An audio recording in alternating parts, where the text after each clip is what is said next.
Assalamualaikum warahmatullahi wabarakatuh.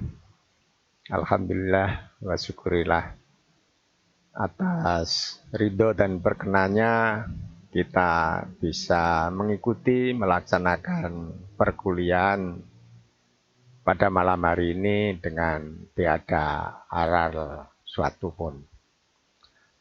Saudara-saudara mahasiswa yang berbahagia, untuk malam hari ini kita akan melaksanakan perkuliahan dengan materi kuliah kewarganegaraan bab 3 tentang negara dan konstitusi.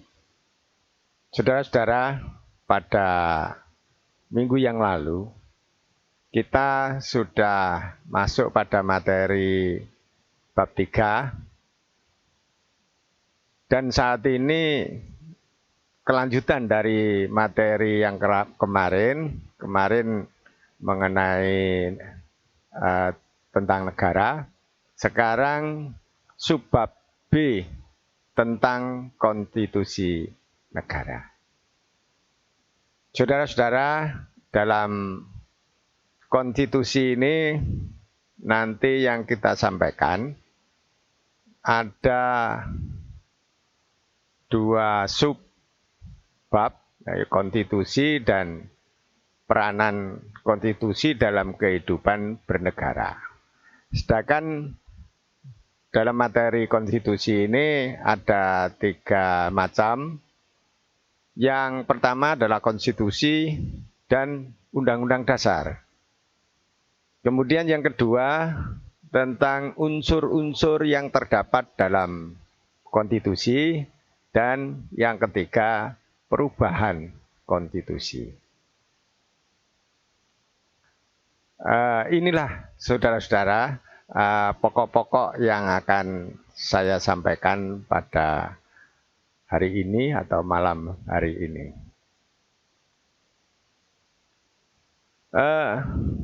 Konstitusi dan undang-undang dasar. Ini ada 2 istilah, yaitu konstitusi dan undang-undang dasar. Undang-undang dasar adalah dokumen yang memuat aturan-aturan hukum dan ketentuan-ketentuan hukum yang pokok-pokok atau dasar-dasar yang sifatnya tertulis yang menggambarkan tentang sistem ketatanegaraan suatu negara.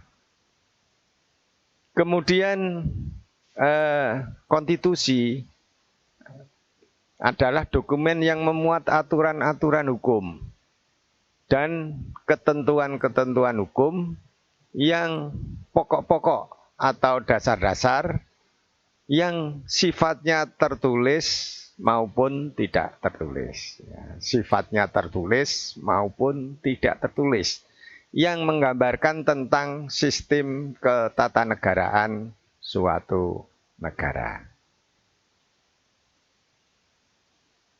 Selanjutnya, konstitusi memiliki 2 pengertian. Yang pertama, dalam pengertian yang sempit, konstitusi hanya mengacu pada ketentuan dasar yang tertuang dalam dokumen tertulis, yaitu undang-undang dasar. Ini pengertian yang pertama, pengertian secara sempit. Kemudian yang selanjutnya dalam pengertian yang luas,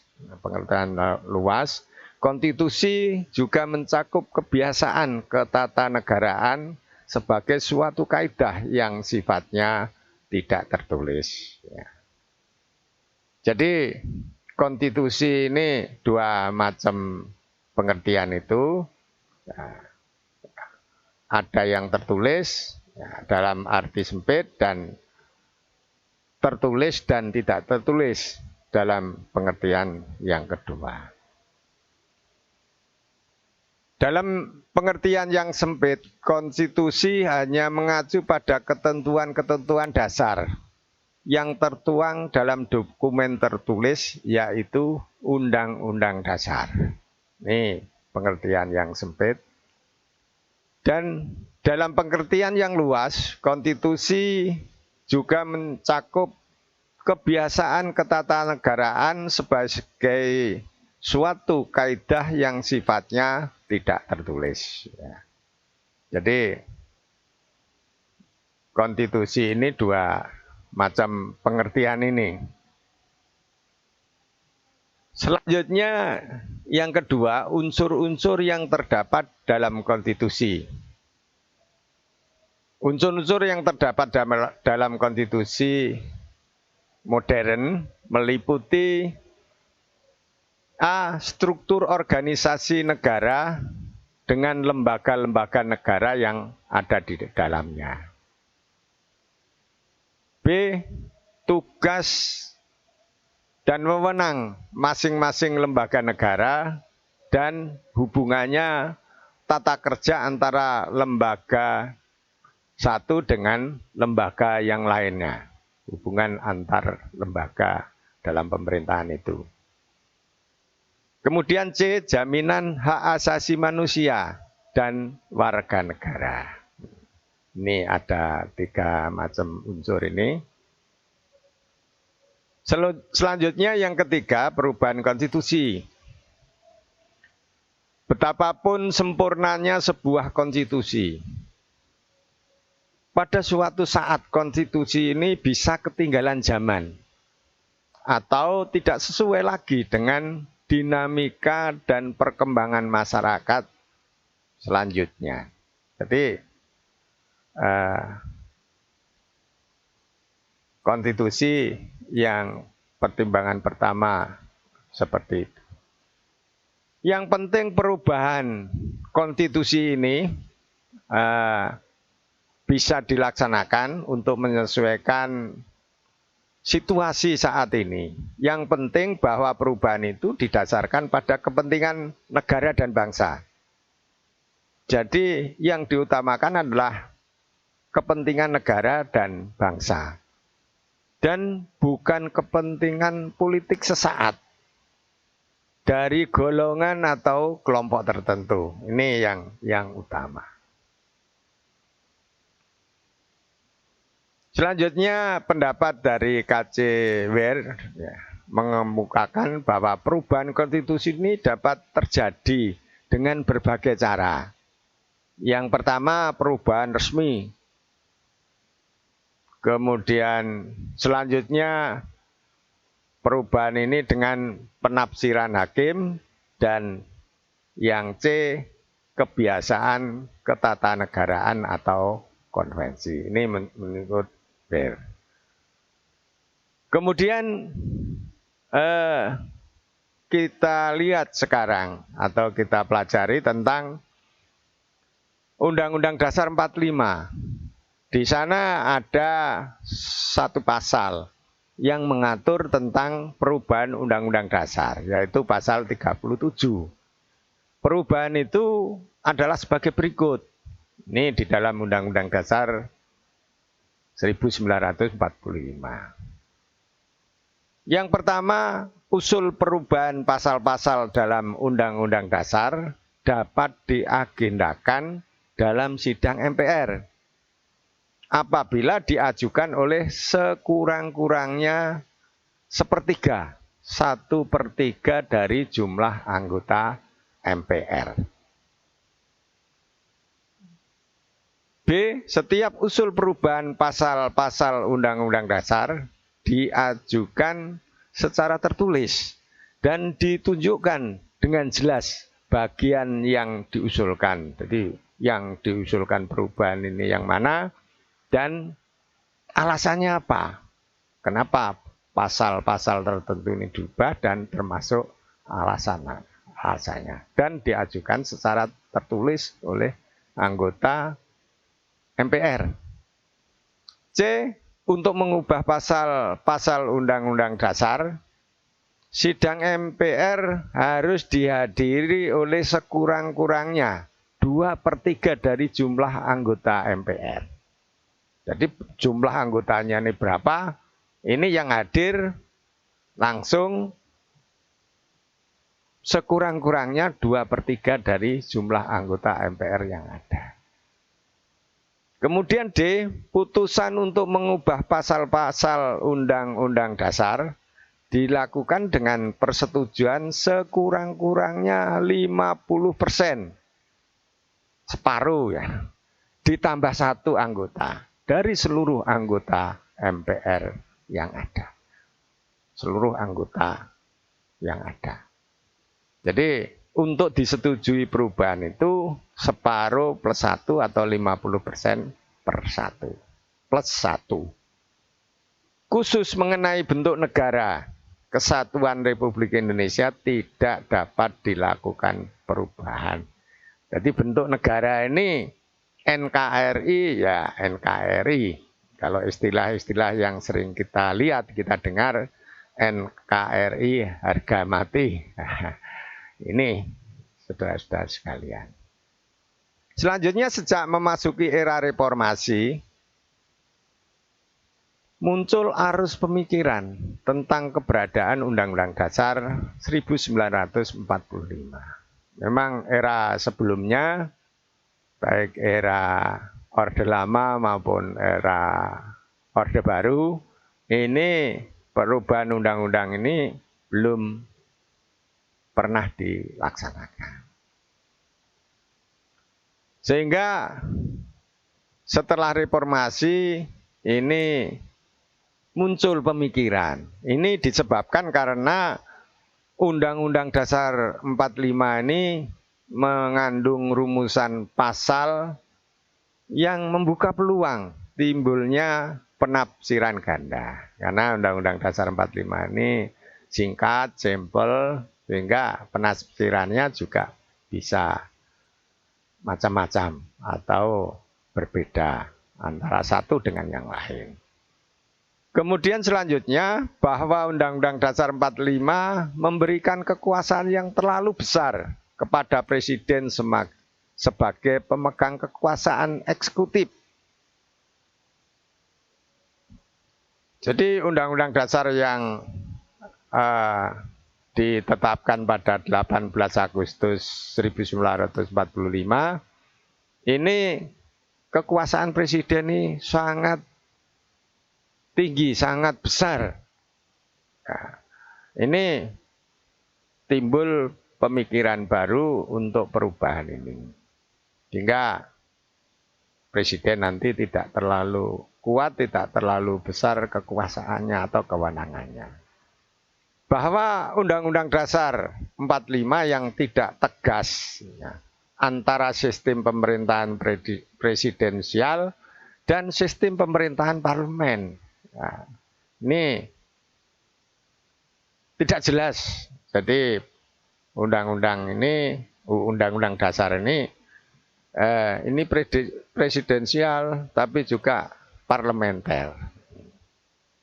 Kemudian yang berikutnya, perlunya memberikan kekuasaan yang luas kepada pemerintah daerah. Karena di pemerintahan kita ini, pemerintah ini ada pemerintah pusat, pemerintah daerah provinsi, pemerintah kabupaten kota. Ini pemerintah daerah ini perlu diberikan kekuasaan yang lebih luas lagi. Pada amandemen Undang-Undang Dasar 1945 yang pertama, amandemen yang pertama ini telah mengatur masa jabatan presiden dan kewenangan legislatif menjadi kewenangan DPR. Jadi perubahan yang pertama atau amandemen yang pertama ini masa jabatan presiden yang dulunya 1 kali bisa dipilih kembali, tapi dalam amandemen yang pertama ini masa jabatan presiden dibatasi hanya 2 kali masa jabatan. Dan kewenangan legislatif pembuat undang-undang ini menjadi kewenangan DPR, bukan presiden. Selanjutnya mengangkat duta besar dan konsulat jenderal. harus minta pertimbangan DPR karena sebelumnya ini menjadi kewenangan penuh Presiden.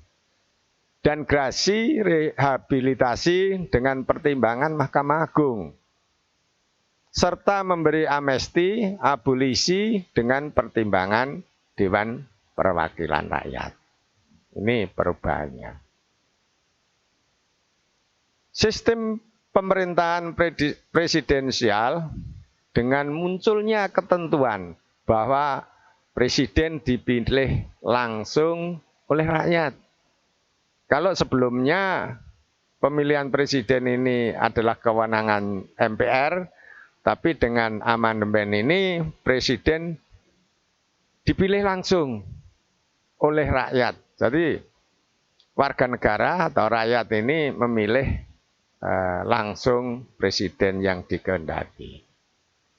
Dengan pemilihan secara langsung oleh rakyat, konsekuensinya presiden tidak lagi bertanggung jawab pada MPR.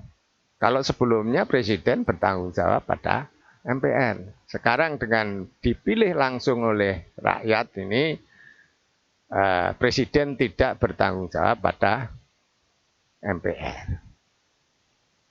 Kemudian MPR hanya dapat memberhentikan presiden di tengah masa jabatannya setelah ada keputusan, keputusan melanggar hukum yang dikeluarkan oleh Mahkamah Konstitusi. Jadi presiden bisa diberhentikan di tengah masa jabatannya, tapi presiden harus benar-benar dinyatakan melanggar konstitusi, yaitu pelanggaran hukum, yakni diantaranya adalah pengkhianatan kepada negara, presiden melakukan korupsi, kemudian melakukan penyuapan, dan tindakan pidana berat lainnya, atau perbuatan tercela. Bahwa presiden dan wakil presiden tidak lagi memenuhi syarat menduduki jabatannya. Jadi kalau sudah ada pelanggaran hukum yang berat dan sudah disidangkan atau dibahas di Mahkamah Konstitusi, MPR baru bisa memberhentikan jabatannya sebagai presiden atau wakil presiden.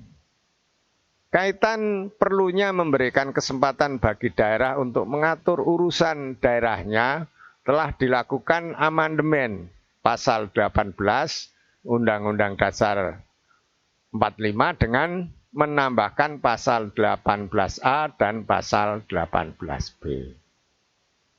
Dengan amandemen tersebut pemerintah daerah diberi kesempatan untuk menjalankan otonomi seluas-luasnya. Bahkan beberapa daerah diberi otonomi khusus, seperti misalnya Provinsi Aceh Darussalam, ini otonomi khusus,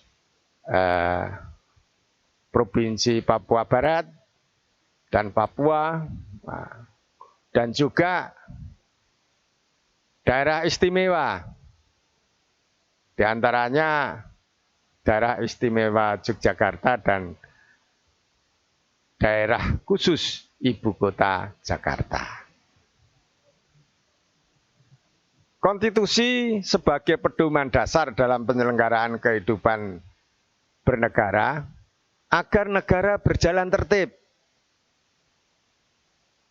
teratur, dan tidak terjadi tindakan yang sewenang-wenang dari pemerintah terhadap rakyatnya. Untuk itu, maka dalam konstitusi ditentukan kerangka bangunan suatu negara, kewenangan pemerintah sebagai pihak yang berkuasa, serta hak-hak asasi warga negara. Menurut C.F. Strong, tujuan konstitusi ini adalah membatasi tindakan sewenang-wenang pemerintah, menjamin hak-hak asasi yang diperintah, dan menetapkan pelaksanaan kekuasaan yang berdaulat. Ini menurut Strong. Dengan demikian, peranan konstitusi bagi kehidupan bernegara adalah untuk memberikan landasan dan pedoman dasar bagi penyelenggaraan ketatanegaraan suatu negara, membatasi tindakan pemerintah agar tidak bertindak sewenang-wenang terhadap rakyatnya, dan memberikan jaminan atas hak-hak asasi bagi warga negaranya. Inilah saudara-saudara perkuliahan pada malam hari ini, dan selanjutnya saudara-saudara untuk mempelajari lagi dengan membaca atau mempertimbangkan dengan literatur yang ada, baik literatur yang sudah saya kirimkan pada saudara maupun literatur-literatur yang lain. Ini dari saya, terima kasih atas perhatiannya. Wassalamualaikum warahmatullahi wabarakatuh.